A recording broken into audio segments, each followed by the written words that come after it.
Bonjour Alain. Bonjour Sonia.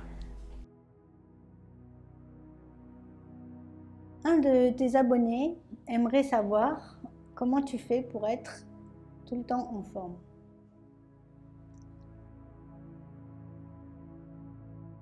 Il faut déjà bien se reposer. Donc il est important d'avoir des pauses tous les jours. Une autre chose qui est importante, c'est de faire ce que l'on aime. Si on ne se repose pas, on sera fatigué. Et si on ne fait pas ce que l'on aime, on sera encore plus fatigué. Et donc c'est ma chance aujourd'hui, c'est que je me repose bien. Et le repos, ça n'a pas de lien direct avec la quantité d'heures de sommeil. Le repos, c'est plus de voir qu'on arrive à se détendre, à se vider l'esprit, à détendre son corps, et on peut être reposé juste avec quelques heures de sommeil. Et pour avoir justement cette détente et ce repos qui vient très rapidement, il faut la journée chercher à faire ce que l'on aime faire en priorité. Donc son activité principale doit être plaisante et c'est mon cas. Est-il correct que moins on s'occupe de la vie des autres et mieux on est en forme? Alors, oui et non. Il faut voir qu'on a été tous éduqués à s'occuper des autres. Et je l'ai dit dans une autre vidéo, c'est une vraie maladie pour les humains de vouloir avoir raison, d'accord? Et de s'occuper que les autres pensent comme nous, fassent comme nous. Et donc, quand on a été éduqué à s'occuper de tout le monde, c'est pas simple de recentrer sur soi quand on a pris toujours l'habitude d'aller regarder à l'extérieur. Donc, il faut trouver à se reprogrammer par étapes en se disant, il faut que j'arrête en priorité de m'occuper des autres. Il faut qu'en priorité, je m'occupe de moi, de mes propres besoins. Ça, c'est déjà un sacré exercice. Et donc, ce n'est pas de l'égoïsme, c'est de l'amour propre. Parce que quand on sait suffisamment m'occuper de soi, on n'a plus d'attente. Si j'ai faim et que j'ai mangé, c'est bon, je suis calme. Mais si j'ai faim et que je n'ai pas mangé, je peux donner à manger à toute la planète, je ne vais pas me sentir bien. Donc, en prenant cet amour-propre et en regardant de couvrir ses propres besoins, on sera beaucoup mieux pour répondre aux besoins des autres qu'on pourra beaucoup mieux couvrir. Mais c'est une reprogrammation, c'est changer ses habitudes en s'assurant que soi-même on est comblé pour aller combler les autres.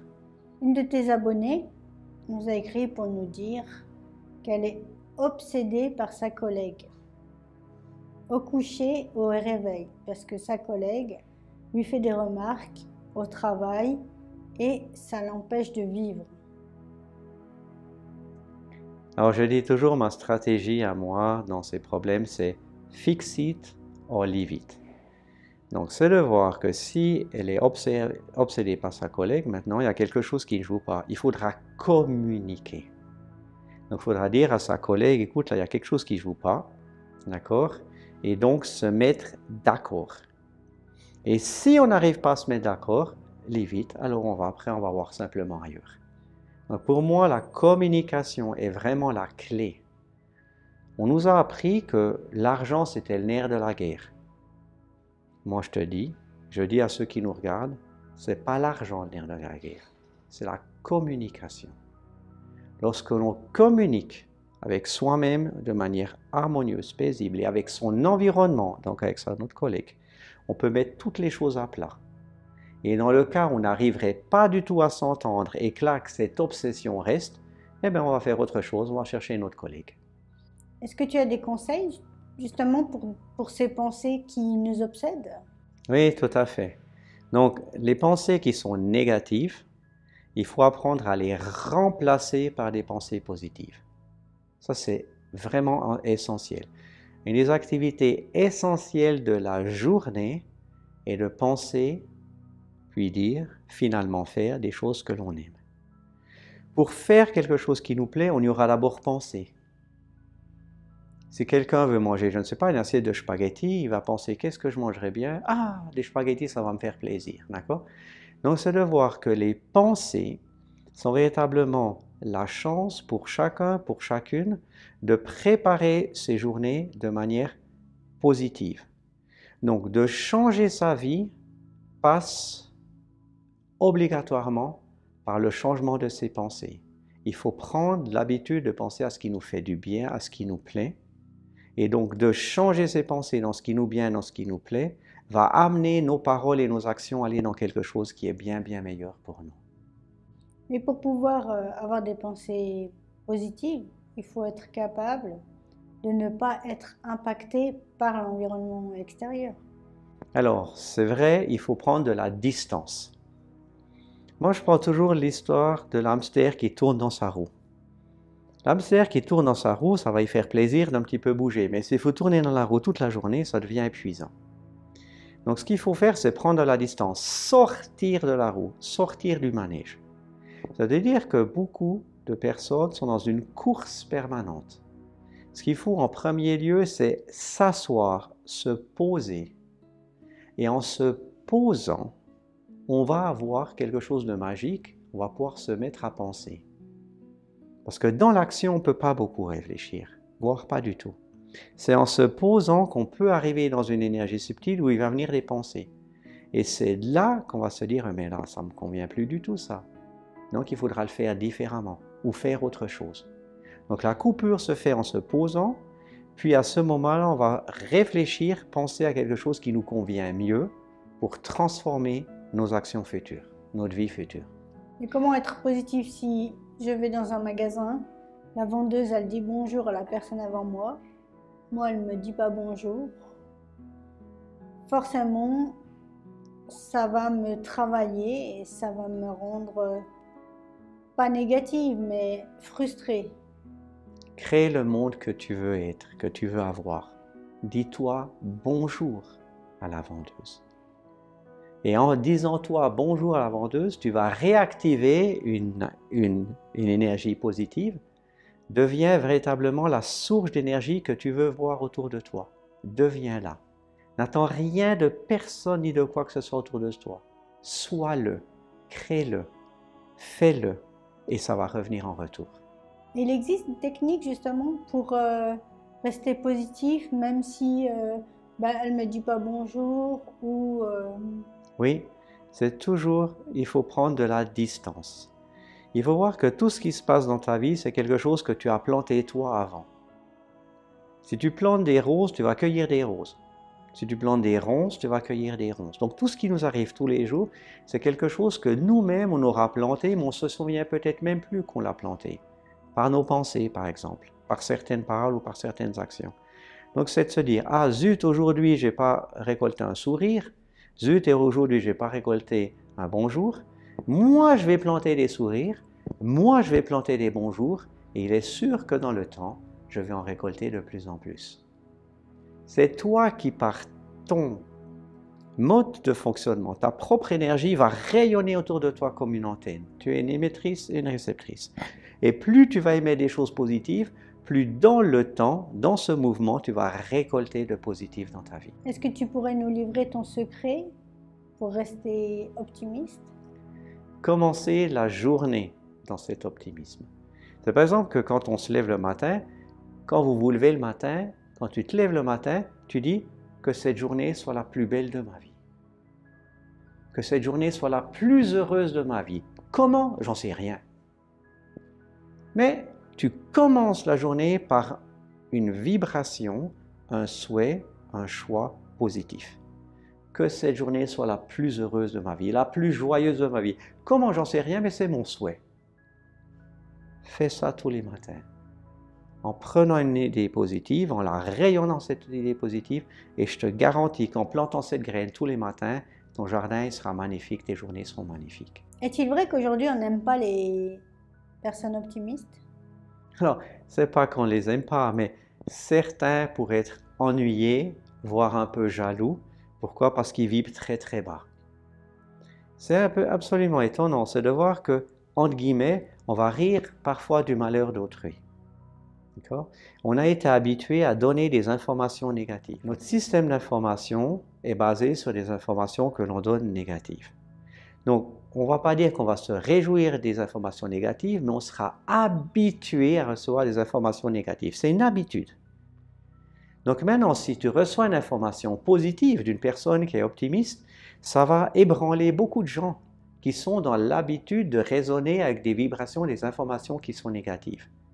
Donc ça peut les perturber, ça peut voire même les jalouser, mais ce n'est pas grave, parce qu'il suffit d'en mettre suffisamment de couches pour que la dominante devienne, après, une information positive que tout le monde profite. Donc tu conseilles d'exprimer sa joie ou de plutôt la garder pour soi? Absolument l'exprimer. Regarde bien, le drame qui se passe ici sur Terre. Tu as tous des enfants qui sont joyeux. Tous des enfants qui sautent, qui chantent, qui rient, qui sont pleins de joie, pleins de bonheur. Et comment sont devenus les adultes? Sérieux. On est passé du cœur de joie à la peur. On est passé véritablement de cette joie qui s'exprime à un sérieux qui s'imprime. Et là, pour renverser la machine, pour retrouver sa joie de vivre, sa vitalité, sa jeunesse, c'est d'exprimer sa joie. Parce qu'en exprimant ta joie, tu vas faire vibrer tout ton corps à une nouvelle vibration, à une nouvelle fréquence. Ton corps va rajeunir.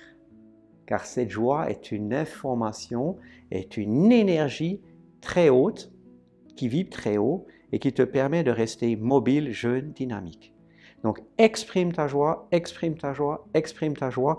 Toi-même, tu vas retrouver la santé et tu vas être fontaine de joie autour de toi. Tu vas amener autour de toi la fontaine de la vie. Même si pour certaines personnes, ça sera un choc un petit peu difficile. Donc cette joie peut nous aider à avoir des bonnes nouvelles? Tout à fait. Quand je disais l'exemple du matin, tu dis que cette journée soit la plus belle de ma vie. Tu choisis d'avoir une journée joyeuse. Fais l'essai. Je ne demande pas qu'on me croie, je propose d'essayer. Chaque matin, tu te lèves, tu dis, je choisis que cette journée soit joyeuse. Aujourd'hui, je choisis journée de joie. C'est mon choix. Tu vas t'en souvenir durant la journée. Ça va t'éviter de t'énerver, ça va t'éviter d'être en colère, d'être stressé ou autre. Et qu'est-ce qui va se passer dans cette joie? Tu vas la planter, tu vas la rayonner. Et au fur et à mesure que tu plantes la joie, qu'est-ce qui va se passer dans ta vie? Tu vas la récolter. Alors peut-être ça va pas aller très vite, comme tu donnes une bise à quelqu'un et te redonne une bise tout de suite. D'accord? C'est de voir qu'il y a des choses qui reviennent tout de suite en retour. Mais parfois, ça met plus long pour que ça revienne. C'est pas grave, on n'a rien d'autre à faire. Tu plantes, tu plantes, tu plantes. Si tu plantes des tomates tous les jours, c'est sûr que tu vas récolter des tomates. Même si ce n'est pas encore la bonne saison, à un moment donné, il va venir la bonne saison, la récolte sera excellente. Donc, donne ta joie, c'est une des choses les plus grandes que tu puisses distribuer autour de toi, et je te garantis que tu vas la récolter. Donc les mauvaises nouvelles peuvent se transformer en bonnes nouvelles si je reste joyeuse? C'est vraiment ça. Toute pièce a deux facettes. Et dans une mauvaise nouvelle, tu vas pouvoir toujours trouver une bonne nouvelle. Dans toute information négative, ou ce qu'on appelle mauvaise nouvelle, tu auras un bon côté. Et donc, c'est d'apprendre avec ce recul à voir le bon côté et à promouvoir ce bon côté. Et ça devient après un mode de fonctionnement. C'est-à-dire que dans un premier temps, tu pourrais être ébranlé par une nouvelle négative, mais en prenant l'habitude de voir l'aspect positif, tu vas transformer une énergie négative en une énergie positive. Et tu viendras la plus grande transformatrice de l'univers de changer le négatif en positif. Deviens une tombe pour les mauvaises nouvelles et une fontaine de joie, d'amour qui va créer en permanence un bon côté, même si ce n'est pas toujours si simple. En prenant l'habitude, ça vient très très vite. Et nous, en tant qu'être humain, nous pouvons ressentir si la vibration est positive ou négative dans un bus, par exemple, avec... Instantanément. Les personnes sensibles qui nous écoutent, elles sauront véritablement, elles, vraiment cette impression dans le ventre, dans l'estomac, dans les intestins ici, quand un environnement qui est tendu, stressant, stressé. C'est comme quand tu entres dans une pièce puis tu dis « Ouh là là, l'air il a coupé au couteau ici », d'accord? Donc partout où tu vas, selon ta sensibilité, plus ou moins percevoir si c'est une énergie de légèreté, d'amour, de joie, ou si c'est une énergie lourde. Regarde, si tu vas te promener en forêt, tu auras une autre énergie que si tu vas te promener dans le centre-ville. D'accord? Tu auras une autre énergie que si tu vas dans un supermarché, que si tu vas te promener dans un champ de fleurs. Et donc, même une personne qui est peu sensible va se sentir différemment suivant l'environnement. Alors justement, pour les personnes sensibles, as-tu un moyen pour ces personnes qui ressentent tout? C'est-à-dire une personne, elle est en deuil, cette personne sensible va tout vivre et va vivre la tristesse. As-tu Oui, des techniques pour nous empêcher oui, d'être oui. tristes? Alors, il y a plusieurs techniques, d'accord? La première technique, c'est ce que j'expliquais il y a quelques minutes. Il faut voir que chaque fait, chaque chose a un bon côté. Donc, c'est de prendre l'habitude que s'il vient dans sa sensibilité quelque chose de négatif, c'est de se dire déjà, on peut transformer cette énergie dans une nouvelle. Par exemple, des fruits qui sont dégradés, on va faire du compost, ça va donner du compost qui va donner des nouveaux fruits ou un nouveau jardin. Donc, c'est de se dire que soi-même, on a la possibilité, on a la capacité de changer quelque chose de négatif en quelque chose de positif. Ça doit être un choix. Donc, c'est faire le choix que quoi que ce soit qui nous arrive, si c'est négatif, on va le transformer en quelque chose de positif. Même si on n'arrive pas tout de suite, c'est d'aller dans cette direction. Une autre technique, c'est aussi de se dire, le centre des émotions, il est juste dessous le nombril. Donc, si quelqu'un a des émotions qui sont trop fortes, c'est simplement de poser ses mains sur son ventre, sur son bas-ventre, et les mains qui rayonnent de l'énergie vont envoyer cette énergie dans le centre émotionnel qui est dans le sacrum, juste en dessous du nombril. Ça, c'est une action pour soi-même se remonter, on va dire, le moral. Donc, se voir, comme un transformateur, une transformatrice d'énergie, où quand on le choisit, on le peut de mieux en mieux, et deux, par une action, par exemple, poser les mains en dessous du nombril, sur le ventre, sur le bas-ventre, va aider l'organisme à recapter une partie d'énergie pour remonter dans des vibrations plus élevées. Mais cette technique, ça va s'appliquer à des personnes sans problème majeur. Prenons le cas d'une personne qui a un cancer, une personne qui n'a pas d'argent, une personne qui n'a pas de travail. Comment rester joyeux avec de tels phénomènes dans notre vie? Excellent, excellent. Il faut voir que ce que l'on vit aujourd'hui, le cancer, la maladie, pas de travail et quoi que ce soit comme ça de très très dur, c'est quelque chose qu'on aura nous-mêmes planté par le passé. Donc on récolte aujourd'hui ce que nous-mêmes on a semé par le passé. Et donc il faut décider de semer autre chose. Cette personne qui est malade, dans quel état elle se lève le matin? Est-ce qu'elle se lève le matin en disant « Oh, yo, yo, terrible journée, oh, puis j'ai mal et je suis malade et terrible, j'ai un cancer ?» Si elle fait ça, elle le nourrit. Si elle fait ça, elle nourrit, elle multiplie cette énergie négative. Prenons le cas qu'elle a une maladie grave, si elle se lève le matin, elle ne se sent peut-être pas très bien, elle dit « Aujourd'hui, que cette journée soit la plus belle de ma vie. Je choisis journée de joie. Comment, j'en sais rien. Guéri, cancer guéri. Comment, j'en sais rien, mais moi, je choisis la joie, je choisis la guérison dans ce cas-là. Et le mot d'ordre qu'elle prendra chaque journée, par exemple, c'est la guérison. Dès le lever du matin, je choisis de guérir. Corps, tu te guéris. Désolé, je ne sais pas comment, mais on va aller dans ce sens-là. La même chose, quelqu'un qui n'a pas de travail, elle va peut-être se lever le matin en se disant « Oh là là, pas de travail, quelle catastrophe, pas d'argent, comment je vais faire, etc. » Comment, j'en sais rien, mais c'est de dire, voilà, quel est son souhait? De retrouver un travail? Qu'elle se lève le matin en disant que cette journée m'amène au travail. Je ne sais pas comment, mais elle part du bon pied. Mon discours, c'est qu'on est des esprits. On est une vibration, une énergie. Et on peut nous-mêmes polariser cette énergie pour multiplier du négatif ou pour produire, créer du positif. Et dans ces habitudes de vie, il faut, dès le matin, prendre l'habitude de créer une énergie positive, la résonner toute la journée comme un diapason, et au fur et à mesure des jours, surprise et surprise, la guérison peut venir beaucoup plus vite, le travail peut venir beaucoup plus vite, sa vie peut changer, évoluer parce qu'on l'aura décidé et on l'aura produit chaque journée.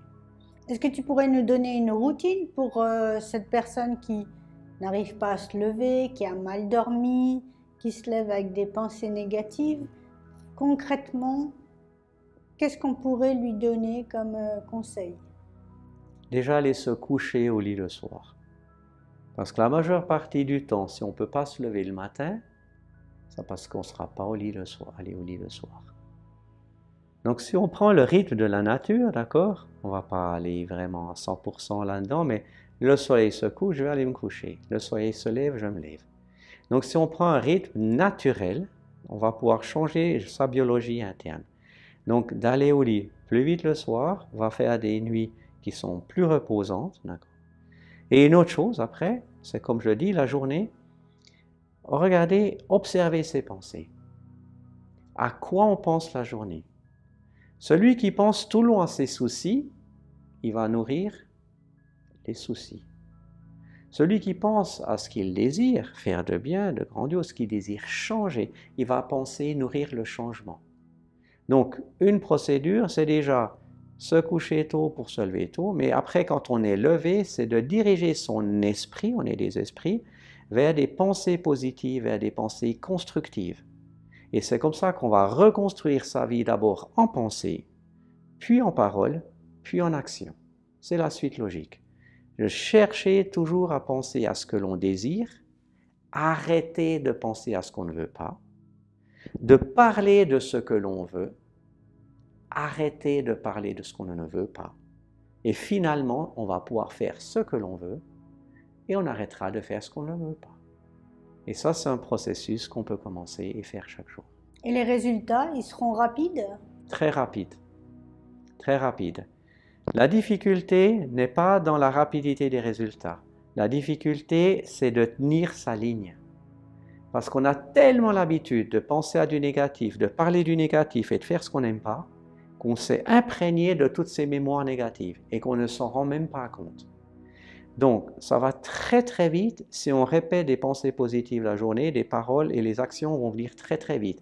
Mais le challenge, il est de se tenir à sa ligne de conduite et se dire, voilà, aujourd'hui, je ne dis pas une seule critique. Faire un exercice, pendant 1 heure, critiquer rien ni personne. 1 heure, rien critiquer ni personne. Celui qui arrive, chapeau. Maintenant, 2 heures, critiquer rien ni personne. Chapeau. Puis toute la journée, on ne critique rien ni personne.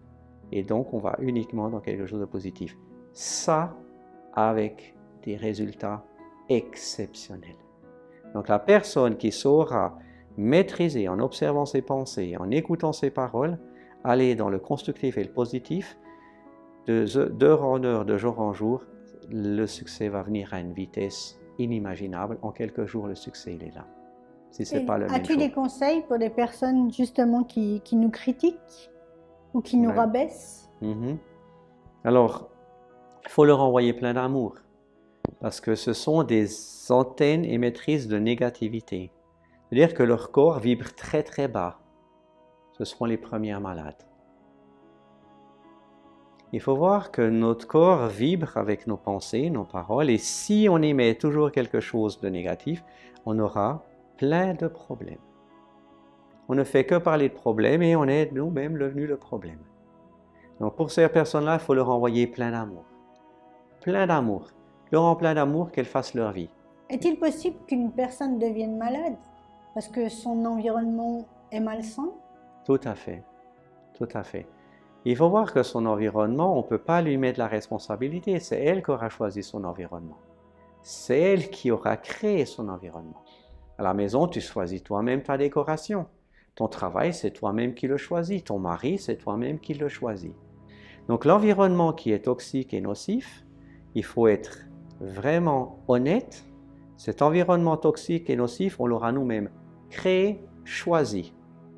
Donc on peut le modifier, le transformer, le changer.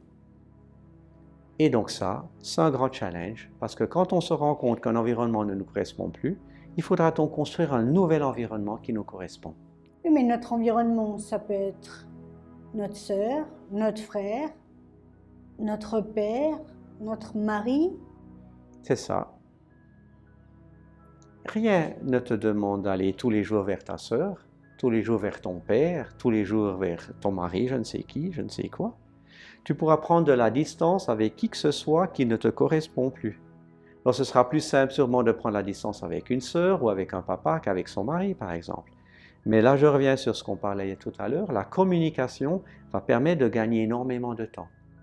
Si ça ne va plus avec une personne, c'est d'échanger avec cette personne. Là, il y a quelque chose qui ne joue pas. Fixite, on va pouvoir le régler, on ne peut pas le régler, on prend la distance. Chacun fait sa vie.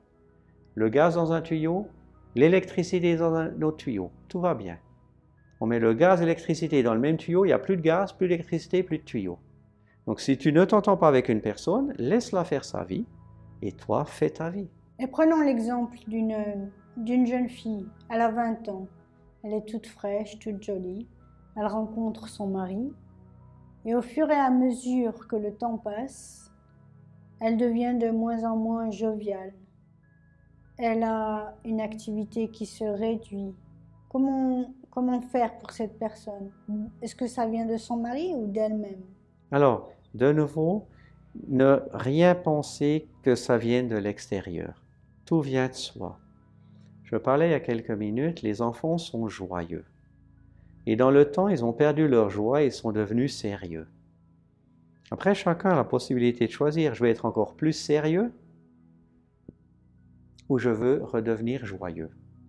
Dans le cas que tu dis, la personne a perdu sa joie, ça veut dire qu'il y a des activités, des paroles et des pensées qui ne sont plus joyeuses. Donc là, concrètement, qu'elle se remette à penser à des choses joyeuses, qu'elle se remette à parler de choses joyeuses et qu'elle se remette à faire des choses joyeuses. Maintenant, quand elle est avec son mari, ce sera à deux les actions joyeuses.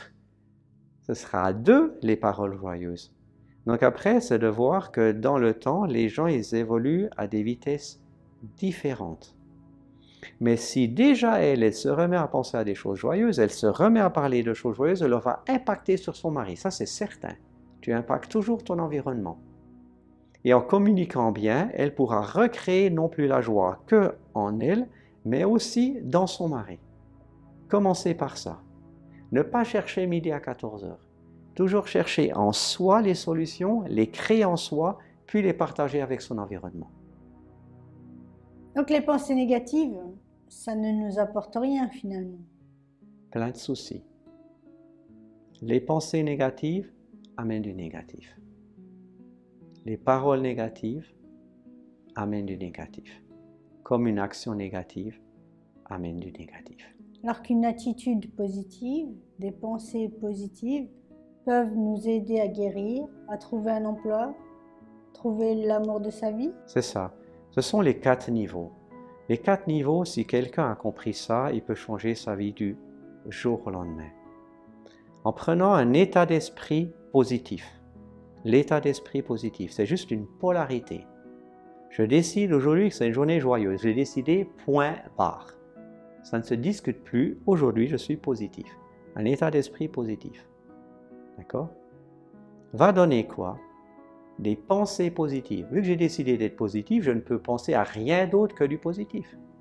Sinon, mon choix, ce n'est pas un choix réel. Je ne l'applique pas. Deuxième niveau, donc, des pensées positives. Troisième niveau, vu que j'ai décidé d'être un état d'esprit positif, je pense à des choses positives, constructives, donc je ne vais parler que de choses positives et constructives. Parce que la pensée est créatrice et la parole est productrice. Donc ce que je pense, j'aurai créé du positif et je vais en parler, je vais produire du positif. Je te garantis en un temps record, les actions de tous les jours, ton environnement matériel de tous les jours physique deviendra extrêmement positif. Ces 4 niveaux. État d'esprit positif, donc un ressenti, pensée, parole et action positive. Car une action positive va donner un ressenti positif qui recrée une pensée positive, une parole positive et on recommence le cycle. Est-ce que c'est la clé du bonheur d'être positif? Oui, on peut dire c'est vraiment la clé du bonheur d'être positif. Et encore plus simple que ça. La clé du bonheur, c'est de choisir d'être heureux. Et tu te tiens à ton choix, quoi qu'il arrive.